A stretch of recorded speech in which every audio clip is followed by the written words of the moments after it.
Welcome everyone to the University Energy Transition Town Hall. Thanks again for being here. My name is Elliott. And I'm Max. And we're going to be your moderators for this event. I lead the Renewable Energy Special Projects Committee along with Tom, if you have any audience. I'm the Director of Environmental Affairs under Student Government.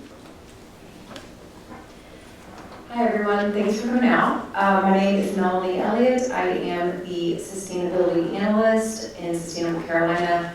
A large part of my role is conducting the annual greenhouse gas inventory for campus. So I will be presenting on our emissions progress and a few other things. So if you have questions about emissions, I'm your guy.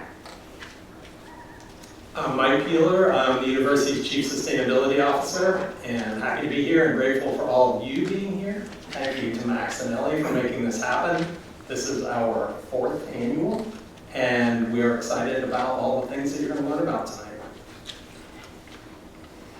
Good evening, everyone. My name is Tony Millette. I'm the Executive Director of Energy Services. Passed on to the Salas program. Hi everybody, Mike Walters. I'm a principal at Salas O'Brien.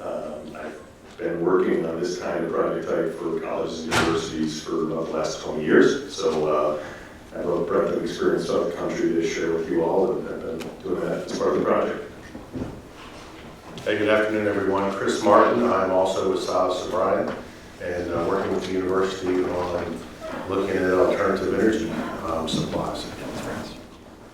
Everybody, my name is Josh Hayes. I'm an energy engineer. So doing a lot of the modeling and scenario testing and all the analysis for kind of this alternative energy analysis study. Rob McKenna with Salas O'Brien, Director of Planning, and with Mike, we've been doing this for about 20 years on campuses. Good to be here. He's got it. Yeah. And we'll pass it over to Melanie for her presentation. As I mentioned, I'm going to talk about our emissions on campus. I'm first going to give just an introduction to district energy because that's what we have here on campus and that's what college campuses use is district energy. And so I'm going to walk through that a little bit with you. I just like to start with this slide though because this is fun. So this is our first and only ground-mounted solar installation on campus. And this is a drone shot that we took of the panels. This is a large installation and it's great. You can get a tour out there. The panels tilt with the sun and some of them are bifacial, which means they collect solar energy from both sides. So it's a really cool thing that we were able to accomplish. Okay, so what is district energy? So essentially that just means we have some central energy plants on campus that distribute energy all around. And this is the most efficient way to transport energy around campus versus having individual HVAC units in every single building that are creating heat and cold air for us. So we have a huge underground system of pipes that distribute steam, hot water, and chilled water. In our case, we're also distributing electricity. And as I mentioned, this is really common for campuses like college and hospital campuses, and it requires less fuel to get the same energy output. So here's a diagram that I put together to sort of illustrate this. So you'll notice we've got the 3 different kinds of energy that we're distributing from central plants: electricity, chilled water, and steam. Most of our electricity from campus is coming from Duke Energy. So when we're talking about generating on campus, we're primarily talking about steam.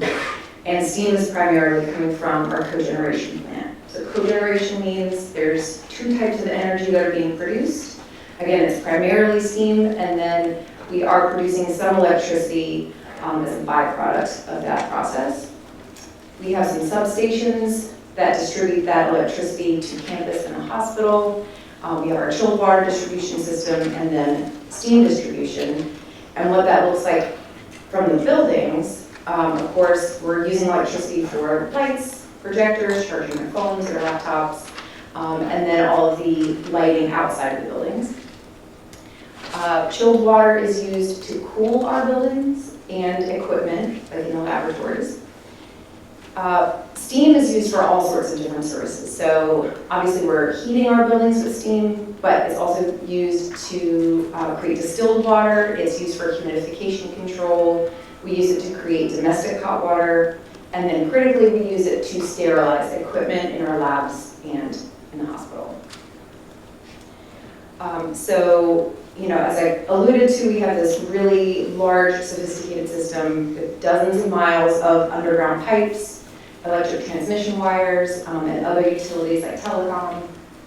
We have over 40,000 people on this campus and over 200 buildings, plus the hospital. So just to kind of give you an idea of how large this system is. So onto emissions. You can see that our baseline for emissions was 2007. That's the first year that we conducted a greenhouse gas inventory. And obviously, since then, we've made a lot of progress to reduce those emissions.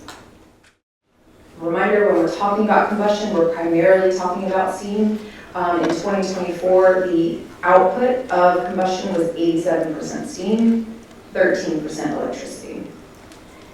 And when we're talking about the emissions, there's several different things that contribute to the varied emissions over the years. So one, of course, is steam use. So the less steam that we are using in the buildings, the lower the emissions will be. Also steam distribution losses. So anytime you're transporting energy, you're going to have a loss. So the less energy that we're losing in transporting it from the central plant to the buildings, we're using less energy to create it, lower emissions. And then, of course, our fuel mix. So depending on what we are combusting to create the steam, that's going to contribute to our emissions. And so when we're looking at steam use, you can see that in the lower corner campus, excluding the hospital, we've had a downward trend of steam consumption on campus, right? But I'd just like to separate out the hospital steam use because we are generating the steam for the hospital, right? So that's included in our emissions. And you can see that since the pandemic, steam use is continually going up, right? And that's because they're using steam for sterilization, right? So increased hospital use, different standards for sterilization during the pandemic, those are all going to contribute to that steam consumption. So when we're looking at just the combustion emissions, you can see this downward trend, and you really don't even see the pandemic in there, right? You don't see, just a dip in 2020 and then it bouncing back. It's really gone down year over year for the most part. And so the combustion emissions are down 34% as of 2024. And that's largely due to the fuel mix switching over to more natural gas. So we're moving away from coal. Coal use is down 64% from 2007. And I just like to point out that in the last few years, we have reduced emissions 21%, which is greater than the progress that we made in that decade prior. So we've made a lot of progress in the last few years. Moving on to purchased electricity, just to show you the distribution there. So again, 78% of our electricity is being purchased from Duke Energy, just like you would at home. We are able to generate 22%. It varies each year, but in 2024, we produced 22% of the electricity that we consumed on campus. And we had a little bit of solar that's going to keep growing. But just to kind of show you how large that campus electricity demand is, that the solar is not able to even give us 1% right now. The factors that contribute to our electricity emissions, obviously our consumption, again, the less we're consuming, the fewer emissions we'll have. The more that we're producing, the less that we'll have to buy, right? And so if we're producing electricity as a byproduct of creating steam, then that's less electricity we're purchasing from Duke. And so when we're looking at these emissions, it's strictly the electricity purchased from Duke. So then, of course, the final factor that contributes is Duke's emission factor, right? So how they are using different fuels to create electricity that we are consuming. So this is an updated pie chart. If you've seen this before, this is from 2024. And you can see that it's more than 50% carbon-free, right? So there's a lot of nuclear on our grid. I've got some solar, some hydro, and then of course natural gas and coal. But that emission factor from Duke goes down almost every year. I think there's been one exception since 2007. So Duke is really driving down our electricity emissions. And so in the little call-out box, you can see our electricity emissions are down 52%, but our consumption is only down 5%, right? So as we are growing, more enrollment, more buildings, more research labs, we're not dropping the electricity use as much as you might think, even though we're always trying to be more energy efficient. And as we build new buildings, they're more energy efficient, but we're still growing, right? And with more people, more devices. So our consumption is down, but only 5%. But what's driving that drop in emissions is Duke's emission factor. So kind of putting all the emissions back together, we are at a 36% reduction from 2007. But if you pull out just our energy, right, just the combustion and the electricity emissions, we're down 41%. So we've made more progress in those two areas than we have been in other areas. Areas like commuting, those emissions are going up as we add more people, so we're making more progress in our direct energy.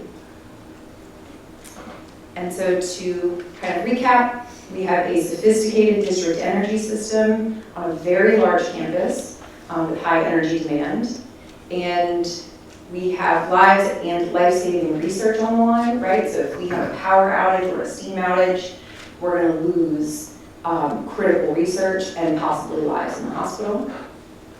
But of course, we're making strides in reducing those emissions while we continue to look forward to the future. And cue Salas and Brian.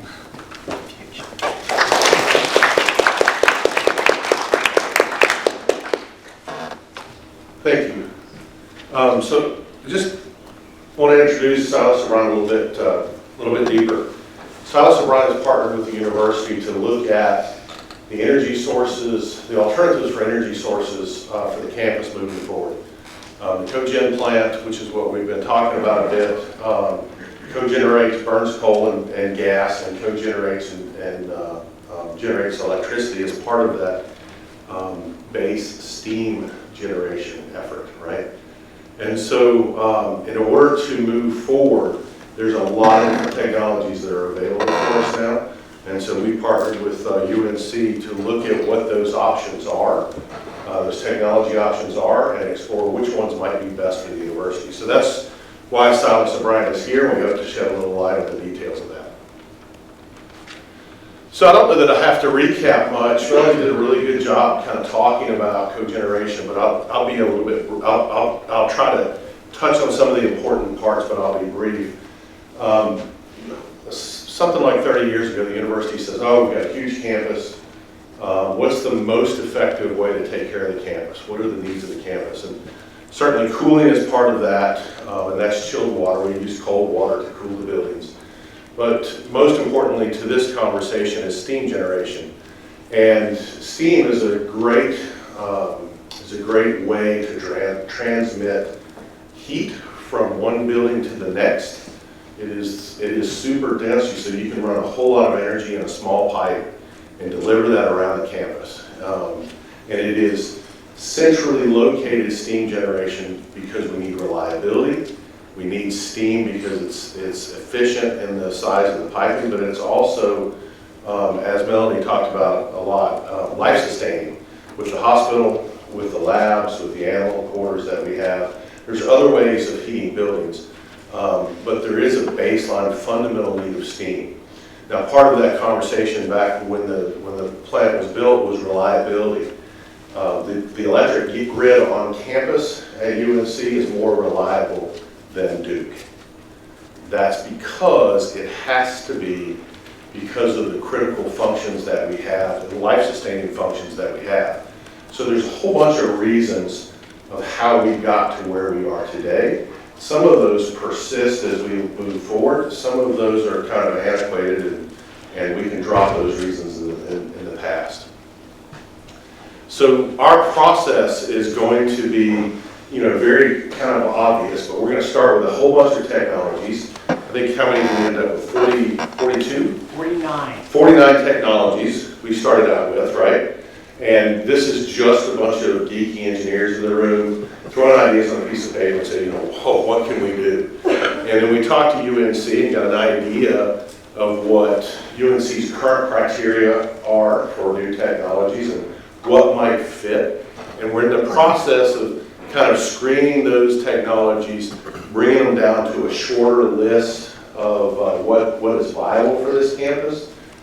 Not all the 49 items are viable. Some of them can be scratched off the list because we've looked at them before.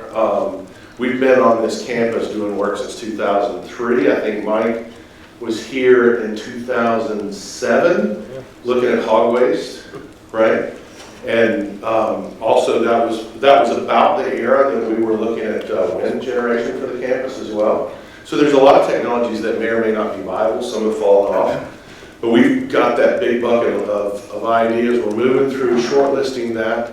Josh is going to talk about how we model the shortlisted technologies that we have against UNC's selection criteria and sort of make judgment about this is a really good technology, this one's not so good. So we're going to deep dive on a shorter list of technologies. And then at the end, we'll figure out how to roll these new technologies into campus, and it's going to have to be a phased solution. We're going to go into that a little bit more detail later, but there's likely going to be multiple technologies we need to use, and there's likely going to have to be a phased implementation, and that will be the end of our analysis and our report. So this looks at a little bit of the technologies that we brought to the table and brainstormed with UNC, and you can see we've got thermal network and electrification, on-site power generation. I mean, all the things are in different buckets here. Energy storage. We've got plasma gasification, some stuff that it's not my expertise, but I don't necessarily know what that means. So I have to turn to Mike and say, what does that mean, Mike? So that's kind of some of the technologies that we're looking at in the process that we're moving forward.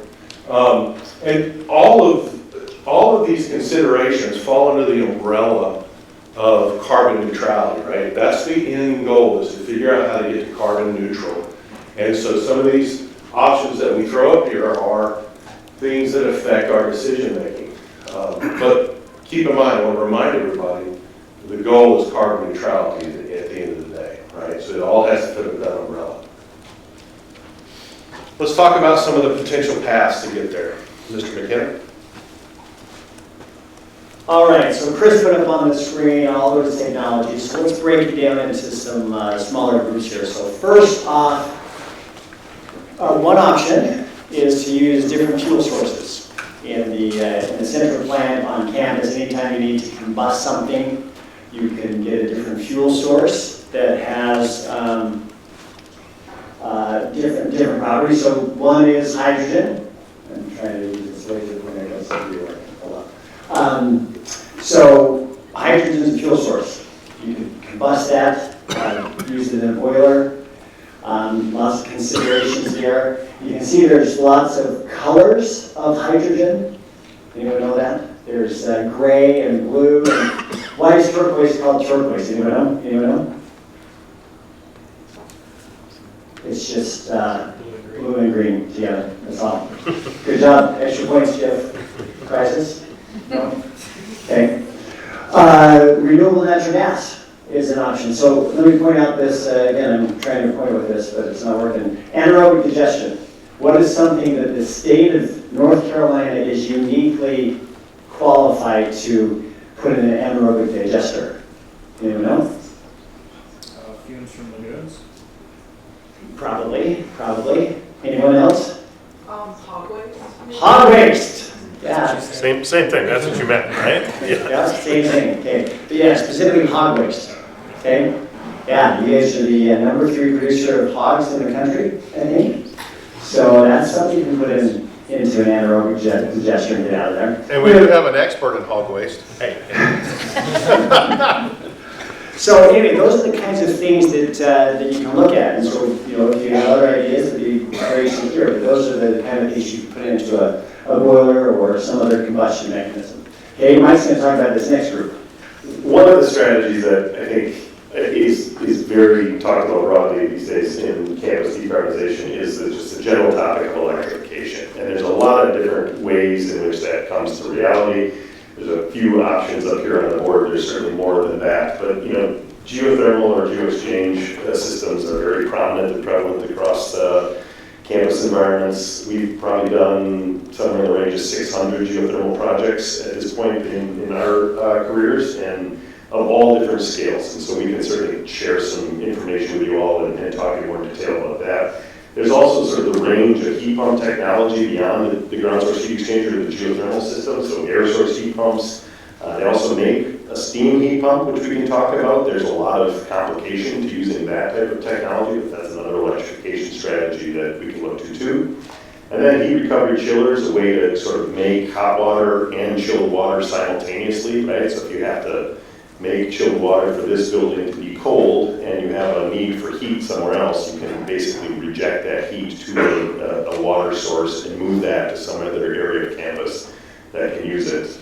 And then of course there's the electric boiler, and electric boilers do work. They're not very efficient, and there's a lot of reasons they're not a great idea, but they are a technology that can be viable in certain situations. As we think about electrification more, one of the things we wanted to highlight here is we talked a little bit about Duke's profile, that they've been doing a good job of decarbonizing their grid. And frankly, the electrical infrastructure in the United States is the only sector of the economy that has been effectively decarbonizing. It's the only one that's making progress. Residential, commercial, transportation systems are just starting to move downwards. But really, the electric power industry is the only one that is really making progress on that. So that's a good sign, right? And here's the specifics related to Duke's trajectory, right? You can see that over the last 20 years, they've made a lot of progress in decarbonizing their grid and making their emissions factor go down quite a bit. Their trajectory is to get to a net zero carbon emissions grid by 2050. UNC's goal is to get there by 2040. And so we're highlighting that there's a real gap, right? If we were to fully electrify and rely on Duke to be the net zero component of the system here, there would be at least a decade where there would be, they wouldn't have a green enough grid for us to fully rely on that strategy to get to a net zero. Just very briefly on geothermal systems or ground source heat exchangers, this is sort of a conceptual diagram of them. They work in all sorts of different configurations, but they can be very effective in large-scale district energy situations.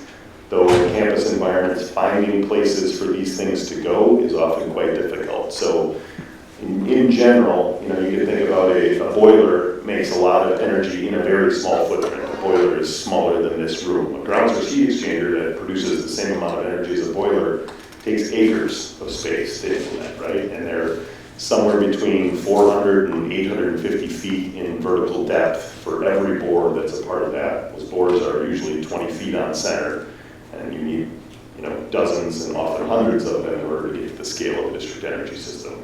So that's the drawback, but the reason that campuses are looking at this strategy as much as possible is it's likely the most efficient way to electrify, right? It's the most highly efficient way because the ground is a very good energy rejection source and an energy storage source. So it can store energy in the summer months that you can pull out of the ground and use for heat later in the winter months. And that's kind of the seasonality of that. It's kind of like a giant battery.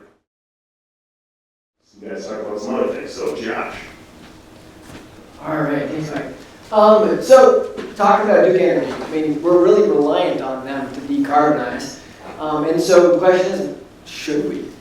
What if we do it ourselves instead? And so what this graphic here represents is the amount of solar PV you need on your campus to replace what you're buying from Duke Energy. So the smallest circle there, 140 acres, that represents what you're doing in a cogen plant right now. So if we say, hey, we don't want to produce any of our own electricity anymore, we want to stop doing that, and we want completely carbon-free electricity, shoot, Duke's not there yet, and so let's do it ourselves. We'll need 140 acres to do that. If we want to say we can't rely on Duke at all whatsoever, we're going to need 730 acres. And so you can kind of start to see we can't do that all ourselves here on campus. It's just not possible. And so, yes, we could go put it off-site. Maybe let's put it in the desert in Arizona or something and take credit for those electrons. But really what we got to start to figure out is we need other solutions.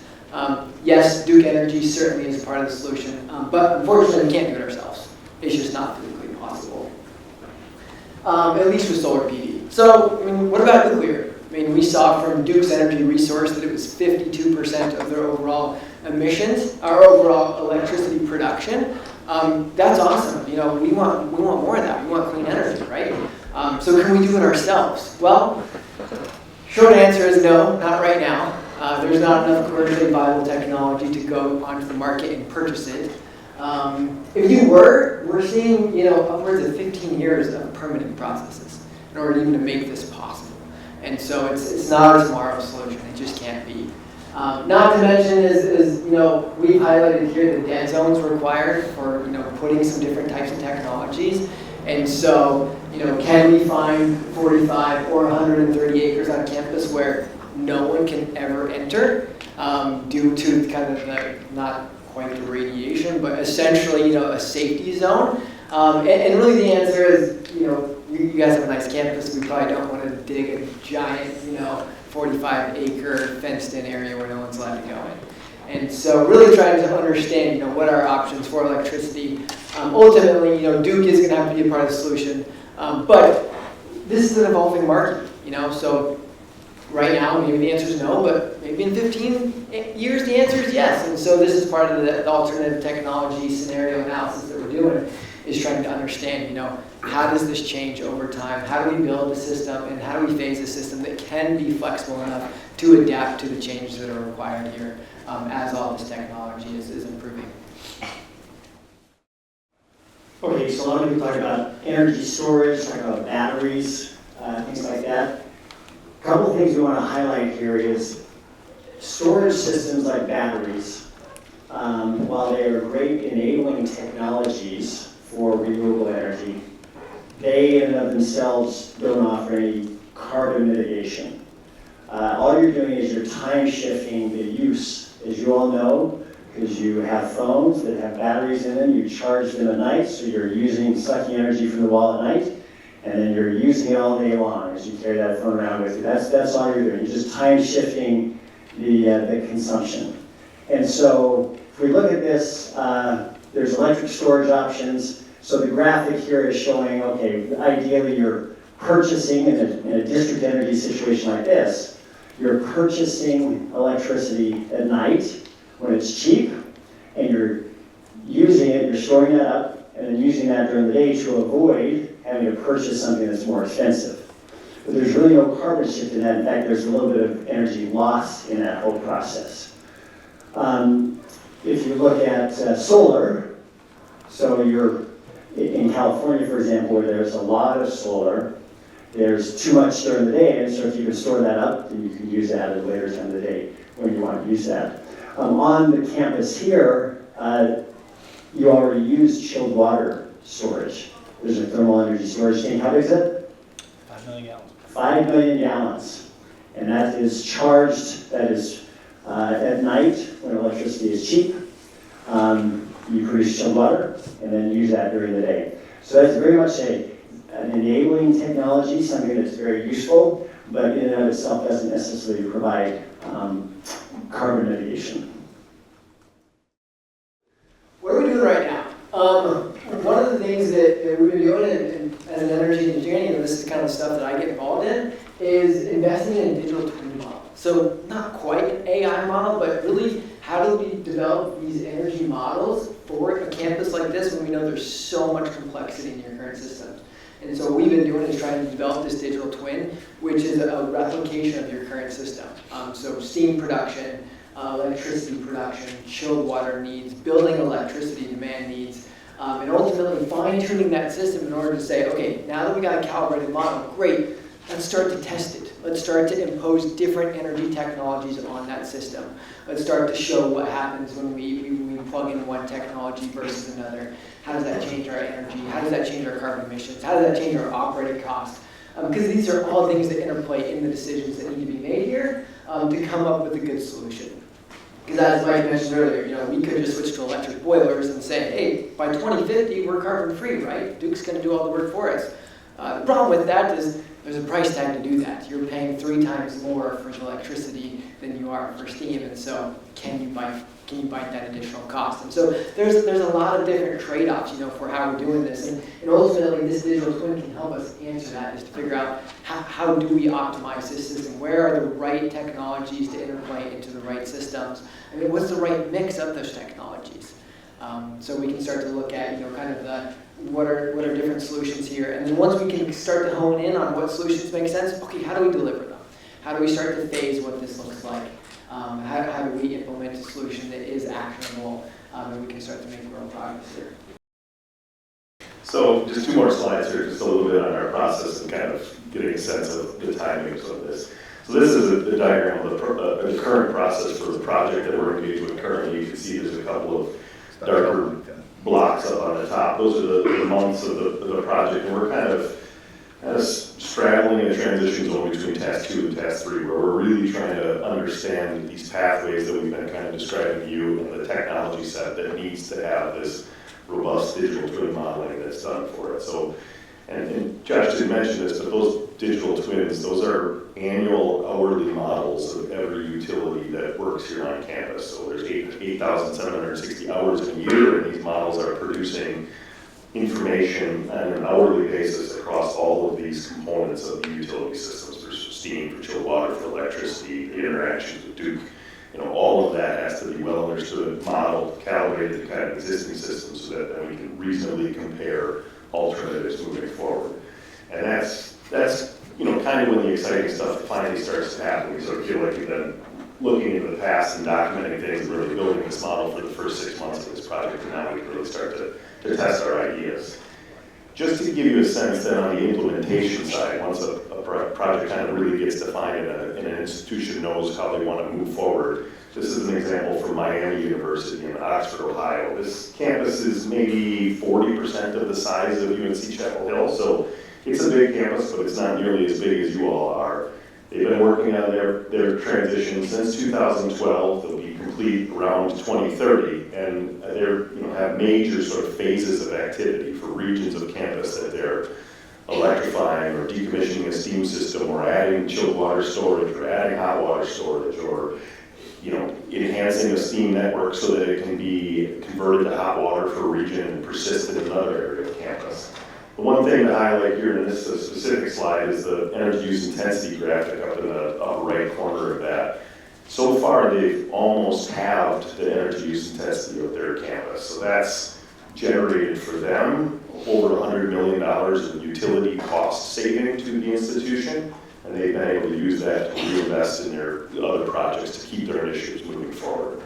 And that's a pretty common strategy that we see, but generally speaking, everybody, every institution that you've heard of that's making progress on this topic, it's at a time scale that's something like this. It's decades. It is not a quick fix, kind of flip a switch and everything is over with. We wish it were. I'm kind of an impatient person generally, so I love it to go quicker, but not fast.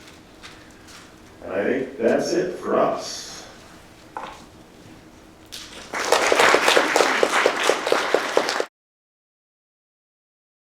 As you guys are kind of thinking about some questions that you want to ask, Max and I have a few questions for the panelists as well. The first one being, how does UNC's position as North Carolina's flagship university and as a leader not only within the state, but across our country affect our responsibility to be a leader in sustainability? I'll just pass it to Nick. So everyone may not know, but we're about to do a rebranding at the university. And our new slogan is First and For All. And that reflects the university's desire to be excellent and to be for everyone. And that's how we feel about sustainability, is we want to continue to be the amazing place that Carolina is. Melanie talked about the labs. If you're not really familiar with our research enterprise, It's grown nearly doubled in the past 10 years. It's a $1.5 billion enterprise. The university and the hospital are the two biggest employers in the area. So we have an important role as a leader in higher education, and accompanying that is the obligation to do things as well as we possibly can. And so at Sustainable Carolina, that's what we take on, that's what our mission is. And we try to find ways to work with the experts who I'm super excited are here this time. This time last year I was talking about the experts are on the way. Tony was about to join us last year. Everybody's here now, so the action's getting ready to happen. We have, as you see, really clear plans and metrics and data that we've been tracking and articulating very clearly. It's exciting now that it feels we're getting to a point where there's going to be a lot of change. So I'm beginning to go a little long, but we take very seriously our responsibility to do things as well as we possibly can and share best practices with the folks who are doing similar things to us. Back in 2010, UNC announced a commitment to end campus close by 2020. 5 years after that date, the university has made a lot of progress towards the goal. How do we ensure that this current iteration of the project sticks to the timeline? I think one of the first things we are continuing to make progress these last few years. We have really expedited that progress as we go. As this energy study unfolds, it's going to provide us more short-term goals that we can actually hit and continue to make that progress as we work our way down to carbon neutrality and working towards a more sustainable campus. We're looking at our whole entire, we're not just looking at our cogeneration plant, we're looking at our whole entire district energy system and looking for ways using this digital twin to really improve our efficiencies. That is going to drive all our stuff in the right direction. As we continue with these short-term goals, we'll continue driving down our carbon, and I think that's going to be how we're going to track that for the long haul and make sure that we continue these goals is creating those milestones from this energy study that we can have these short-term goals as we keep working through. The cogen plan often draws most attention in terms of UNC's progress towards their carbon neutrality goals. But what are some other projects that the university is working on to reach their climate action goals? I think covered combustion pretty well. We also talked about electricity, and as you saw in the graphs, Duke's emission factor is really what is driving down our purchase electricity emissions. That's helping us meet our goals. And we don't control their grid, right?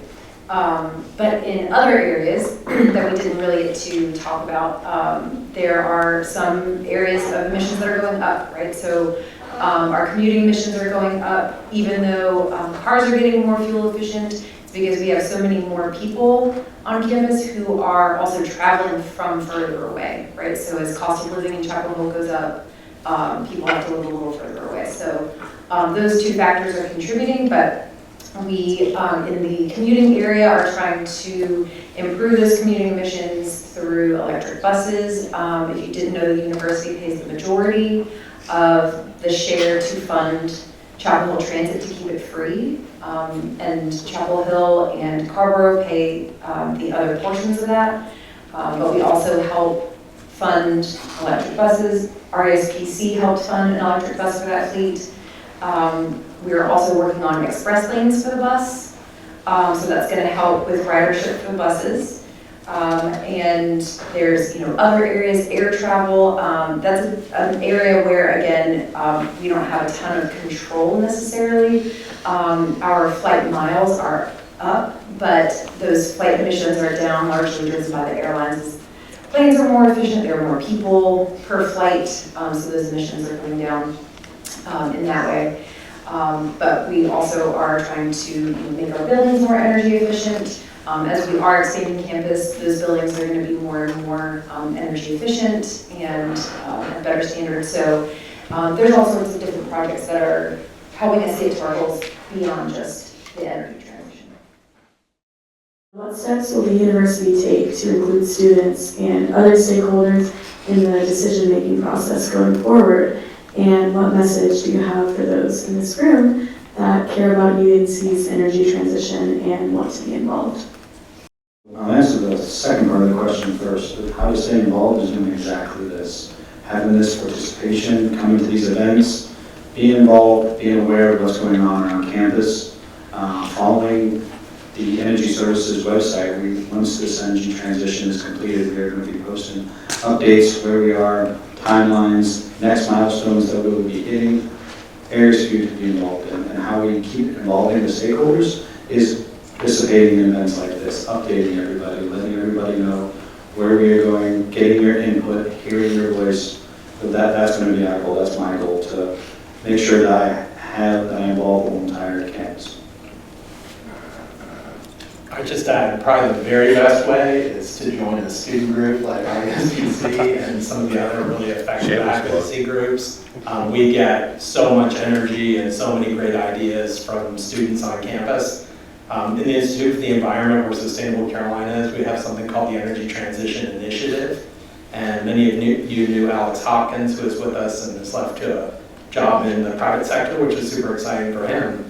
But really exciting for us is that we have a transition to a new leader of that initiative, and Dr. Noah Kittner, who's with us tonight, is going to lead the Energy Transition Initiative. And so reach out to Noah, because there are opportunities on the research side to contribute to this as a topic, as something that you might want to do as a job, or this is an issue on campus, and you can really make a material difference that way.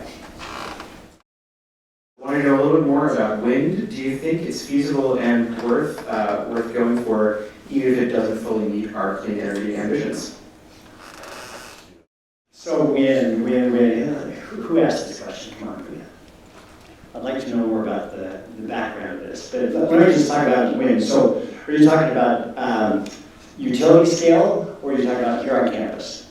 Anything. Anything. Okay, all right. So I'll just answer in two parts here. So first up, on campus, it's complicated, right? There's, with all the buildings and trees and everything, you don't get a clean wind profile. So, and most people don't like having wind turbines. You can try to get into your buildings, all those kinds of things. But anyway, so campus scale, we've just not seen that in widely adopted. At a utility scale, it's great. So back in my renewable energy development days, I worked on a 3,000 megawatt wind farm in southeastern Wyoming, which is where the continental divide is, and you get all this wonderful wind. It's like a 50% capacity factor. There's no other to use it.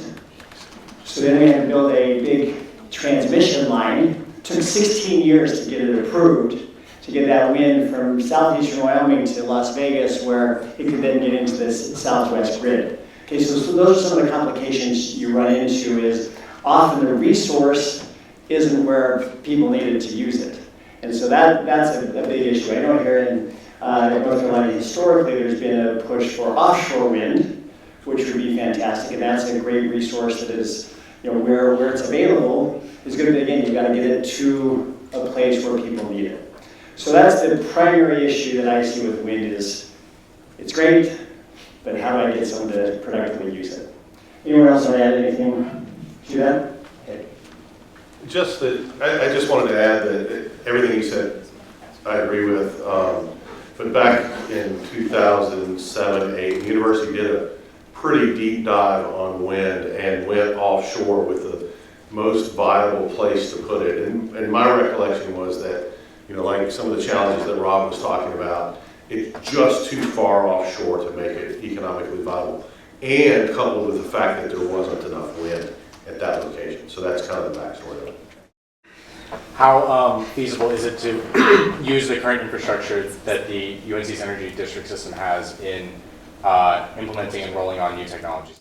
So great question. That's one of the main things that we are looking at. Utilizing the existing infrastructure that we have to really make the next steps and see what we can use. Our current infrastructure is set up in a way that is very specific to what the utilities that we have on the ground right now.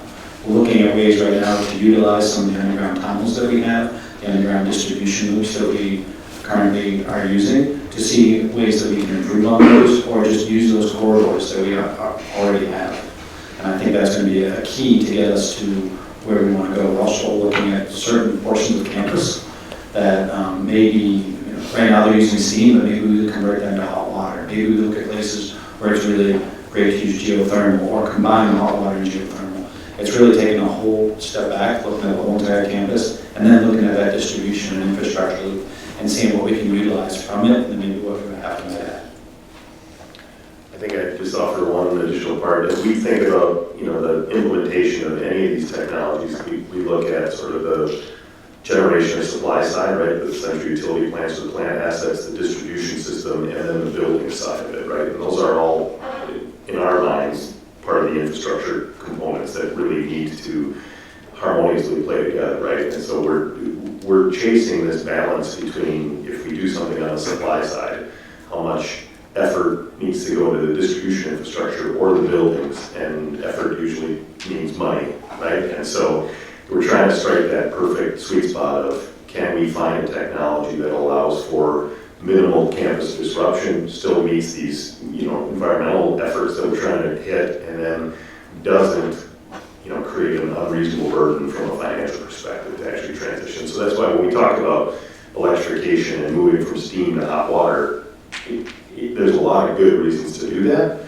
but it's not always easy, right? You have to have a much bigger pipe to move energy in hot water than you do in a steam pipe. And so we have to be very careful with how we phase that over time too, to make sure that infrastructure investments are appropriate when other enhancements to the campus need to be made or want to be made. I think if it's not completely obvious, the digital twin idea that was spoken about is so appealing, because we just don't have, with the hospital and the labs, we don't have the opportunity to just try something. But with the digital twin, you can try something and figure out if it's likely to be viable. And so that's super exciting in the planning process, and the implementation process just makes everything feel a little less speculative. UNC is expanding. We're admitting more and more students every year.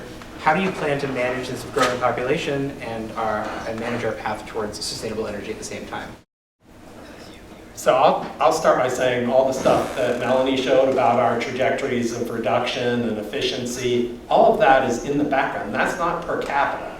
That's in the background of massive growth. Not like we're going to have now, but we're pretty good at retaining and reducing emissions during a period of growth.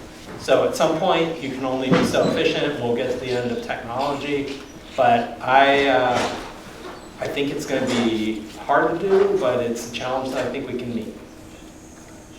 Great. If I could just briefly add to that, I think one of the other key components is utilizing building efficiencies and making sure that our buildings are performing as efficient as possible, and that is something that we're constantly doing right now, and something that we need to continue doing as we grow.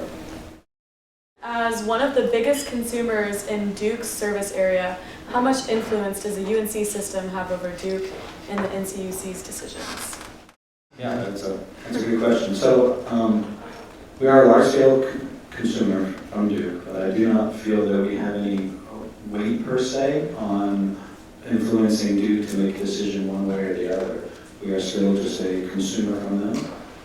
We do purchase a lot of electricity, but they do have other names in town as well, so I don't think we have any influence with them in that area.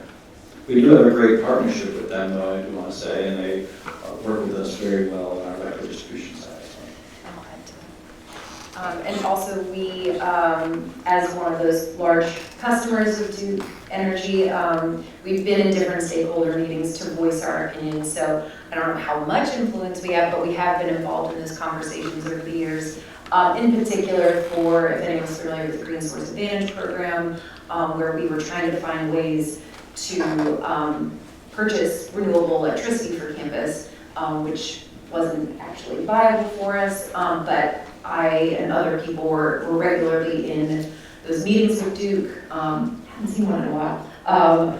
But every time I'm invited, I go to the meetings so that we can, talk about, well, this isn't going to work for us, and here's why, so that we can help. And we have had influence on this program. So once the original Green Source Advantage program phased out, they implemented a new program, and so our voice was heard in that program. So while we're not necessarily getting a say in, how they are decarbonizing or how quickly, we are still part of the stakeholder conversation in some ways. How much have you all looked into the specifics of geothermal, and if so, are there any campus locations that seem more or less attractive? We have kind of just begun really detailed look on the geothermal side. We have done this kind of work for a lot of university campuses, those who are very familiar with, kind of what makes a good site, what makes a challenging site, what kinds of technologies on the geothermal heat exchanger we're going to need to look to from a drilling technique or the depth or the configuration in order to make it successful. And I think at this point we're trying to really understand, relative to the other options that are on the table, how much energy is worth investing in this specific strategy. What's the scale of benefit we could really expect to get from the geothermal system. The campus is large enough in the areas that are available to put a ground source heat exchanger in, are diverse enough where it will have to be a regional strategy that attaches to the district energy system and at regional plants. It won't be a single large heat exchanger that is connected up to the cogen facility, for instance, and that serves everything from a single location. So that's kind of a general answer to that question. I think that we think that there's the opportunity to put a heat exchanger in that's acres in scale, not in a single location, but over several locations. That could be kind of the range of possibility, and that could be a substantial percentage of the overall institution's use of thermal energy. So it's certainly a viable strategy here. And just to add a little bit to that, we have some geothermal on campus. If you're not familiar, an RESPC either helps fund or fully funded, I think. The geothermal wells at the Botanical Garden. That's true. I'll plug RESPC again at the end of this. I think there's a lot of our members already here. But a couple of years ago, we were able to fund 34 geothermal wells for these kind of heat exchangers at the Botanical Gardens, as well as a solar system that helped them become the very first LEED Platinum building in the state of North Carolina. When considering the drawbacks of tech and the life-saving importance of STEAM on campus, how are we taking into account the health impacts of the cogeneration plant on the immediate area, as well as South Boston, Virginia, which I believe is where we send the coal ash? If you're going to assess the health impacts of cogen, first you need to know what the local pollution levels are, and all the measured values we have, including a student capstone project that did targeted measurements throughout Chapel Hill, have not detected a local signal. So until we figure out a measure otherwise that indicates local impacts, assessing a health effect would be cart before the horse. So we need to know that there's a stressor before we can understand the impact. At this point, there is not, because of the design of the cogen plant and because of the nature of the smokestack and the emissions, its local effects are not necessarily something that would be anticipated.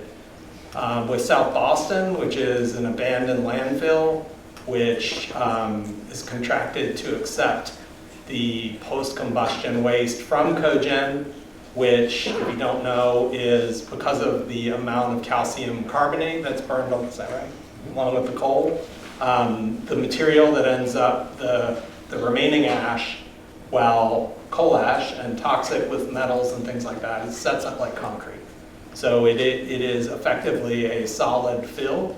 That South Boston area is monitored closely and is not being seen as active right now, anything moving around.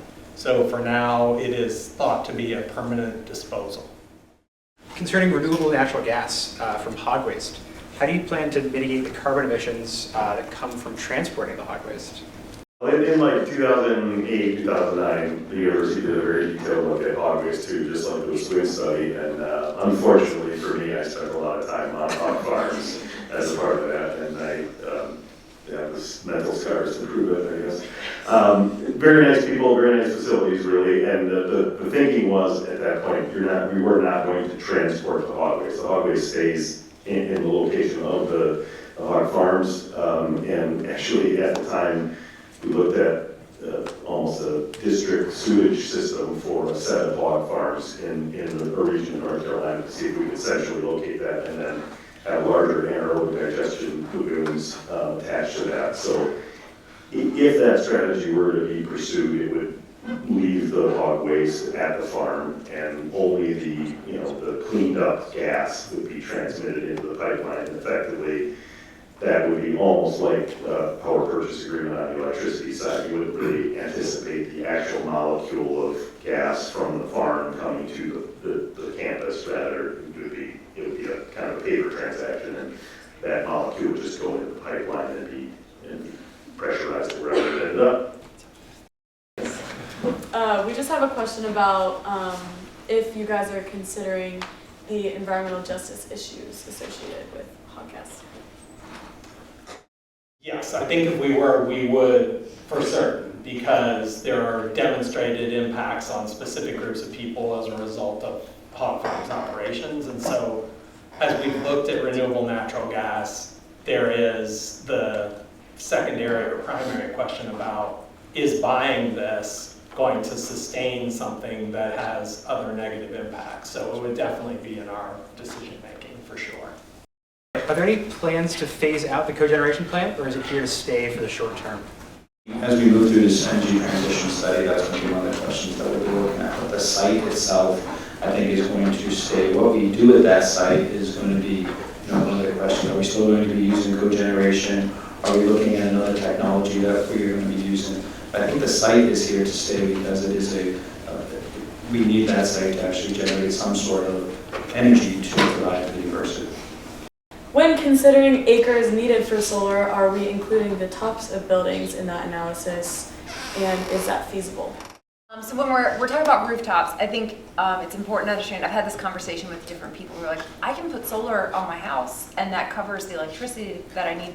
That's great, but when you're talking about these sort of like high-rise buildings, you have to think about the ratio of the square footage of the roof to the square footage of the building, right? So when you have a tall building with a small roof in comparison, you're not going to be able to generate all of the electricity that that building needs with solar panels on top. That's just not going to happen, right? So there was an analysis done before my time that said if we put solar on every roof on campus, plus every viable parking structure, we can reduce our electricity consumption by 5%. So just for that context, right? So we can cover it, and we are working on it. RESPC is working on it. Updating solar panels, making sure they're functioning properly, adding new solar when we can, when it's financially feasible. Maybe there's a roof renovation happening. And then ground-mounted solar is going to be, a lot more impactful, right? It already has been. So in the first few weeks of the ground-mounted solar at the retired airport, that system generated more electricity than all of our other rooftop systems combined in a year. So I'll say that again. Our ground-mounted solar system generated more electricity in a few weeks than all of the other systems, the rooftop systems on campus, combined in a year. So the ground-mounted is doing a lot more, but it's still not going to put a huge dent in our electricity consumption, right? And that is, like our laboratories are using lots of electricity for all sorts of things. Freezers, ultra-low temperature freezers use a lot of electricity. Again, RESPC helps fund more efficient freezers. So we're doing all sorts of different things. But going back to the solar, we had the slide earlier that showed this is the amount of space that we would need to offset all of our electricity. So I hope that answers the question of if we covered every rooftop and every parking structure, it at most would be about 5% of our electricity consumption. And I think actually, I'll answer also. I think it's also important to bring into this energy efficiency as well. As much as solar panels are a really great and flashy addition to add to a building, I think we can often get the same gains that we would from having solar, from really just improving the energy efficiency of that building, especially for new buildings and also for retrofitting old inefficient buildings. We're an old campus and we have some inefficiencies that could be addressed. Why was the Green Source Advantage program deemed non-viable? And are you considering similar renewable energy programs in the analysis? I mean, number one was cost, right? So that was the reason that we did not participate, was the cost. So it was going to be, X dollars per megawatt hour for these credits, and it just wasn't financially viable for us. And as we're talking about, energy transition and efficiency, I think we all agree it's in our best interest to spend dollars on reducing emissions directly first, right? So let's reduce the amount of energy that we're consuming.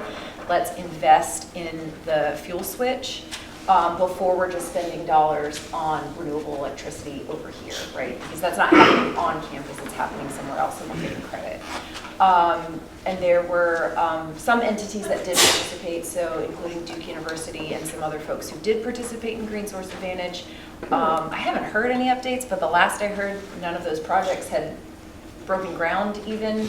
So they're still, struggling to get those, and supply chain issues, all of that. We had some struggles with our own ground mounted solar.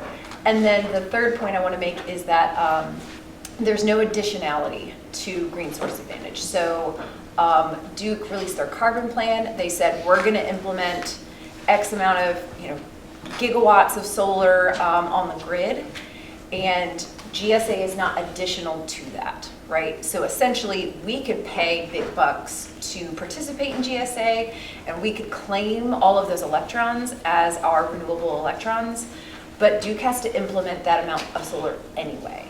They've committed to that, right? So we can either pay top dollar and say, oh, our electricity is carbon neutral, and that's great, but it's happening anyway, if that makes sense. So I'm happy to talk more about that, but that's sort of, that wasn't part of the decision, but in hindsight, it was helpful to know that that's what was going on.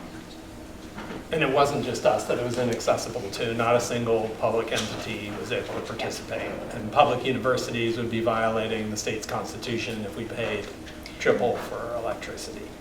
And the rules were written in a way that made it sound like it was just for us, and for whatever reason, it really wasn't. Would making UNC its own microgrid be feasible? And if so, would that be desirable? So I'll start that. I think making the entire UNC a complete microgrid is going to be a large feat.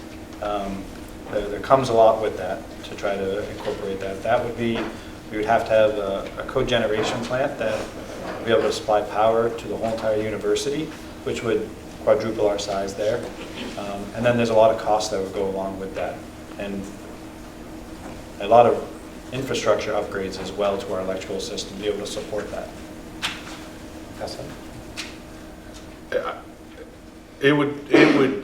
I would add that it would increment, it would up our costs for utilities orders of magnitude. It might not be technically viable without coal. Can you speak to considerations of moving to a lower temperature distribution system in areas where steam is not necessary? Absolutely, that is the approach that we're taking. We're looking at the campus and says, well, who needs steam and who doesn't? And the folks that don't need steam, the lower the water temperature that we can heat with, the more efficient the system is going to be, and the more effective we're going to be at doing it cost effectively, right? And so what we don't know, and a wider variety of generation technologies that can be employed. yeah, the technology gives us more options with technology. With the existing facilities on campus, and let's just use residence halls because they're sort of on their own section of campus and they don't have a high demand for steam, right? They don't need steam, they need hot water, they need heating of some sort. But we can centrally locate a system there and use low temperature hot water, but what we don't know is the capacity of those existing buildings to use low temperature water. They were designed for 150 or 180 degree water, and now we're looking at an ideal 120 or 130. Can they operate as they stand, or do we have to retrofit the building? Those are questions we don't know, but we do know like the residence halls are a great place for a hot water distribution instead of steam, for example. How have recent policy changes, such as the Big Beautiful Bill, changed the progress report and UNC's feasibility of rolling certain technologies onto campus? The Big Beautiful Bill pretty much terminated the IRA starting this year and a little bit next year for the kinds of things that we were going to be able to benefit from. However, we're still pursuing both the solar field and one of the tables for next tax year. So if you don't know, the university does pay tax because we generate money through the auxiliaries, through like athletics and the student stores. And so we're able to get tax refund on a couple of those projects, hopefully. When it comes to making sure that UNC is able to make this energy transition, what is the role of the North Carolina legislature / Board of Trustees, Board of Governors in making sure that that can happen? Is there a funding problem, or is it a thing we can do on our own? What the plan is with this energy study is going to give us our first pass. This is going to give us some short-term goals, long-term visions, and then we can create the business plan that will have to go to the Board of Governors, the Board of Trustees, because there's going to be some capital investment that is going to be needed. So far, we've gotten positive responses and positive support from both of them. I think once we present that business case with them, I don't foresee that being an issue. It's just we have to present a solid business case that makes the best sense for the university. I think just reflective of their perspective and role, the energy study was funded by the General Assembly. What role has and will offsets play in reaching net zero and carbon neutrality at UNC? And if used, what are some examples of offsets UNC uses? Oh, I'm so excited to talk about this. Okay, so anyone to be carbon neutral is going to have to use carbon offsets, right? All of the universities today that are carbon neutral are private universities because they have the funds to purchase carbon offsets. And as I mentioned already, as we are today, every dollar should be spent on directly reducing emissions first. But yeah, so if we want to be carbon neutral by 2040, we will have to purchase offsets to be able to do that. We have a capstone this semester that is looking at carbon offsets, and I saw one of my students earlier, but she had to leave. So they're looking at all of the different kinds of projects, and they surveyed students, and they're also surveying faculty and staff to see what sorts of projects people want to see from us, right? So if we're going to be spending any money on carbon offsets, what would people want to see? And we also already generate some carbon offsets on campus, so that's part of my job, is to help verify those carbon offsets, make sure that they are credible and real. How is reconstructing the built environment for heat and energy efficiency, solar integration, and heat island mitigation being considered in UNC's energy transition strategy? In new construction on UNC's campus, there are design guidelines that are written and with the intention of designing and building the most energy efficient facilities that we can. And in addition to that, they're also considering LEED requirements. We have a minimum LEED target that sets not only energy efficiency, but also recycled content in the building, VOC content. Also looking at waste from demolition of the buildings, right? Can we divert that instead of going to the landfill? Can we recycle that? So there's a lot of different ways that the new built environment is being looked at by the university to be environmentally considerate and effective. And the existing facilities, certainly, you don't want to tear down an existing facility and replace it with a new one, because that's just a bad decision. You want to reuse what you have. So the university is actually very proactive about taking the existing facilities, modernizing them, increasing the efficiency there, and using what we've already built and put into place. Does that help answer that question? I think that's a great answer. Okay. One thing I'd add that's interesting about the university, and not all universities, is that we have a landscape master plan. And so thinking about the existing natural environment on campus and the potential to restore and rehabilitate to reach some of those same goals you have for the built environment. So it's really pretty remarkable how thoughtful we are in that realm. I think maybe just a little bit more on that question about buildings. I know UNC has policies like, I think it's LEED Silver that we're obligated to be for new buildings. I wonder, are those policies stringent enough for our energy transition moving forward, or do we take another look at perhaps trying to meet a higher standard for ourselves? I think that standard, it puts us in a really good spot to make really good efficiency improvements, yet still minding the dollar. And while we are there, then we can take the next step, but I think that is a great baseline and a great spot to be at. Great. And keep in mind, the criteria for meeting LEED Silver increases with every new version of LEED. So you may stay at LEED Silver, but today's LEED Silver is better than yesterday's LEED Silver. Great. will the milestones meant for tracking progress be made public? And what does accountability to the student body and public look like?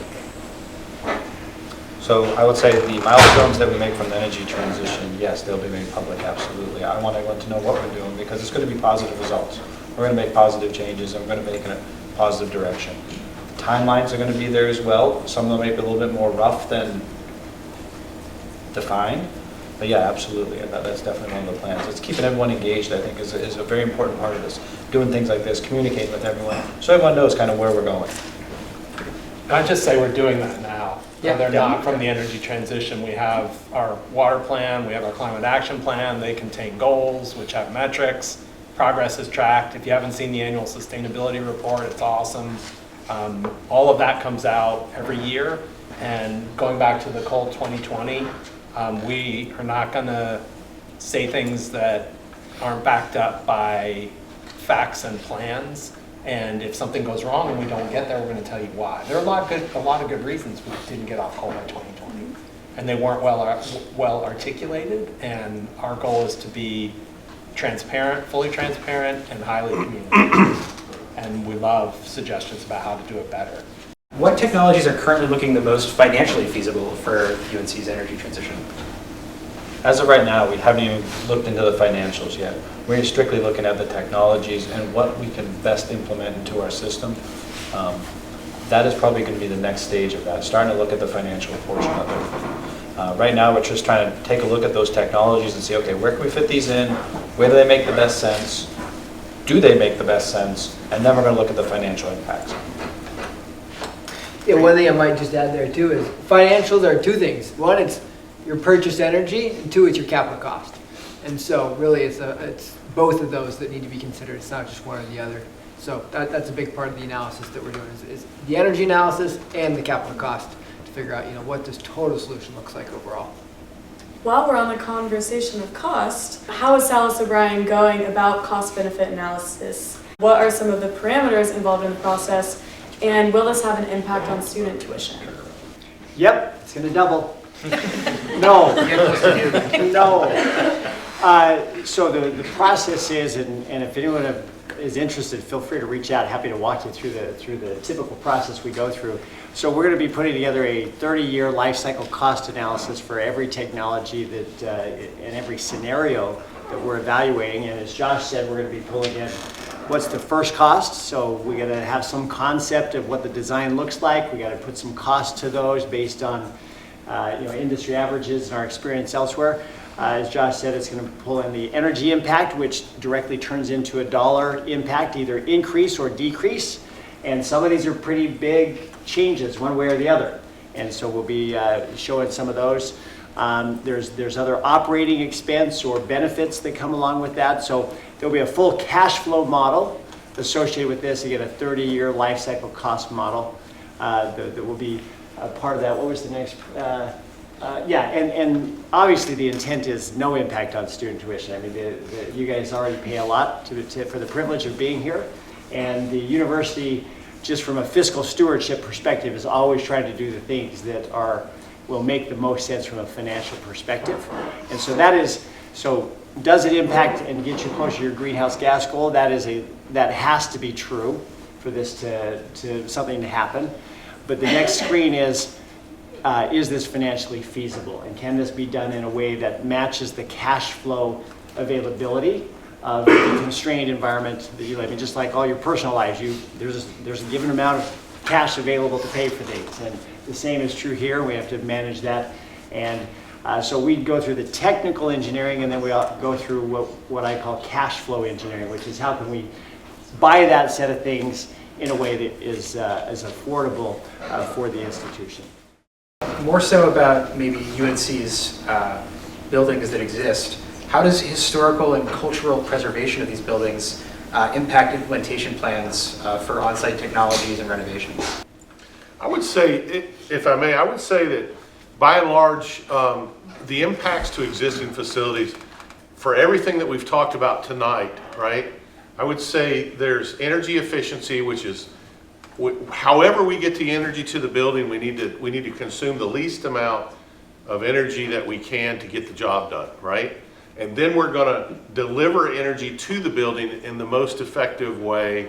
And we're going to generate it, backing up further, we're going to generate it in the most effective way to achieve our goals. And remember, our big picture goal is carbon neutrality, right? And so, but when we do that, we come into a facility, we'll replace the lights, we'll look at the lighting levels, the color of the lighting, which is they call it the temperature, but the color of the lighting, make sure that if it's an exhibit, that we either maintain or improve the light quality there. And that's just an example. By and large, energy efficient projects and energy services delivering energy to the building will only maintain or improve the quality of the environment in the building. If it harms it, we're not doing a good job with how we're delivering that, right? And so if we come in with an energy efficiency or a new renewable technology and we take up half the footprint with a boiler, that might look good to me as a mechanical engineer, but it takes the programming away from the building, and that's a loss on our account. So it absolutely has to maintain or improve what your experience in the building is going to be. And then you have the historical preservation elements and all those aspects that come along as well. Yeah. That are very important and sometimes complicate the projects, right? Yeah, and sometimes that set of criteria will eliminate a strategy from being able to be used in a building. You will simply say that technology is not applicable here because in order to implement it, it would be prohibitively expensive to maintain the historic nature of the structure and make the changes required. So you look to something else. Like putting a PV panel on the top of South Building. Right. That may not be the best place to put it. That sort of thing, yeah. Is Salas looking at solutions to reduce the energy demand, for example, through behavioral campaigns or energy efficiency? Energy generation and distribution is these guys' expertise. Energy and efficiency inside of a building is my expertise. What I would say is what I have done in the past and what I've seen done in the past is influencing what our predictive model that Josh is doing, what he's expecting to see from the loads on the campus. We're not looking at the building side as a policy or as an opportunity for us to deliver energy efficiency in the building, but we are predicting and anticipating the success of that program that the university's already engaged in and doing very, very well with. We are anticipating success of that just from the experience we've seen in the industry. Great. I think actually one of these that's up here right now I can help answer. Regarding the solar panels on Morrison's dorm, are they up and working? As well as the airport solar panels, are those up and working? To my knowledge, the Morrison panels are not functional. Right. So a couple of years, well, almost 20 years ago now, it was one of the very first RASPC projects. We spent a lot of money to put those panels up there. They're solar thermal panels, so they make hot water for the building. Over the years, we learned that it turned out that the very peak generation time over the summer was the very trough for use because the students aren't here. And so there was more heat in the system than it could take on. And over a couple of years, I think several years of really successful generation, it ended up rupturing and is no longer functional. But it did work for at least several years, as I've heard, and it is no longer functional, but it's still up there. As for the airport solar panels, I'm pretty sure those are working. The solar panels at the airport have generated more electricity in a few weeks than all of the other solar installations on campus combined in a year. So they're definitely working. Cool. All right, next one we have is, could UNC push for a local or regional solar bond for the UNC system? If climate policy is political, what is UNC's role in politics? We have worked with Chapel Hill trying to, not for Green Source Advantage, but for another solar program. So I think trying to be collective and regional. We've had some ideas, and there are things that they can do more easily than we can. I think it's very hard for us to put EV charging anywhere, in part because we're historic. It costs, 3 times as much to install an EV charger than to buy an EV charger. So I think those partnerships could potentially be really beneficial in the solar realm because Chapel Hill maybe has more space. Among the choices of alternative fuel sources right now, is there currently a favorite in the running, or maybe even any that you all are particularly excited about? I guess the thing that we've talked about that's most viable, and Mike can correct me if I'm wrong, but the concept of using refrigeration to transfer heat from one place to the next. We need heat here and we need cooling here, so we're going to take heat from here and put it over here. And what fits inside of that is geothermal, heat recovery chillers. Like there's a whole bunch of different technologies that can do that, but it's using a refrigeration cycle to move heat from one place to the next is probably the most viable solution. Is that a fair? Yeah, I think so. And I mean, we often talk about it as being simultaneous heating and cooling, right? And that is writ large across the campus, and particularly in the shoulder seasons, you have it's almost a perfect match where there is almost as much heating need as there is cooling need on over the course of a month. And if we can find situations like that, we can take we can get an order of magnitude almost an efficiency gain on the campus, right? We can do something that is something in the range of 500 or 600% efficient, and I know that doesn't sound possible, but there's some math behind that and why that's actually the case. And that's the kind of situation we're really looking for. Somebody asked a question about, where's the hot water load potentially and where's steam needed? Like that's the kind of situation we're looking for, where either a hot water system already exists or it's an easy transition to a hot water system immediately adjacent to a real big cooling load. Either that's a chiller plant or a set of buildings that we can access. And that's not really a fuel, kind of strategy, but it is a central sort of tenet of the next generation of district energy systems is really where we're headed there. Great. And I think just because you didn't say it explicitly, I think and this isn't the question, but I want to make sure everybody understands that there's not likely one technological solution that is going to be the silver bullet for this campus, right? It's going to be a diversified portfolio of technologies. It seems counterintuitive to think this campus generates steam every day of the year, and we generate chill water every day of the year, right? And so, the question I'm sure in your minds is, why are we doing both at the same time? And we can get into a big, long conversation about that. But because of the processes and the heating and cooling needs, one building may be cool and be facing the sun, or be facing away from the sun and doesn't get that solar warmth, and it needs heat. The building that is facing the sun needs cooling. That can happen at the same time. Our processes can happen at the same time. So that simultaneous heating and cooling exists all the time. And whereas the systems that we have now are separate systems for chill water and steam, what we're looking at now is how to combine those and make it one homogeneous system that can heat and cool at the same time and maximize the efficiencies. I think, Mike, you mentioned this earlier, but what are the reasons that we didn't stop use of coal in 2020? What was the problem? The idea to switch at the time was to go to torrefied wood, right. And there was not a supply that was sufficient. And so just the supply chain challenge was there. There was also a logistical challenge you've been to Cogen, haven't you? Yeah. The bag room, do you see the bag room? I think so. The torrefied wood set the bag room on fire. Oh. So that was not good. And it was at the same time that questions about, similar to forest carbon credits, questions about the carbon neutrality of torrefied wood were coming into play. So it was unclear, even if it could work on the fuel side in Cogen, whether or not it would in fact be what we needed at the time, which is a lower carbon alternative. But one of the logistical problems was getting the railroad cars, because it would take, 5 or 10 times more railroad cars Yeah, to get and they couldn't fuel. fill them. Yeah, So yeah. It was all those challenges, yeah. As we move into this transition, I'm sure that there will be changes that are made to the campus over the next couple of years. How are we prioritizing environmental justice concerns for those who live around the cogen plant, for those who will be impacted by those changes, and for students and residents that will be seeing maybe a lot of construction in the near future? So I'll just go back to my previous EJ answer, and that is that you have to have a stressor to have an impact.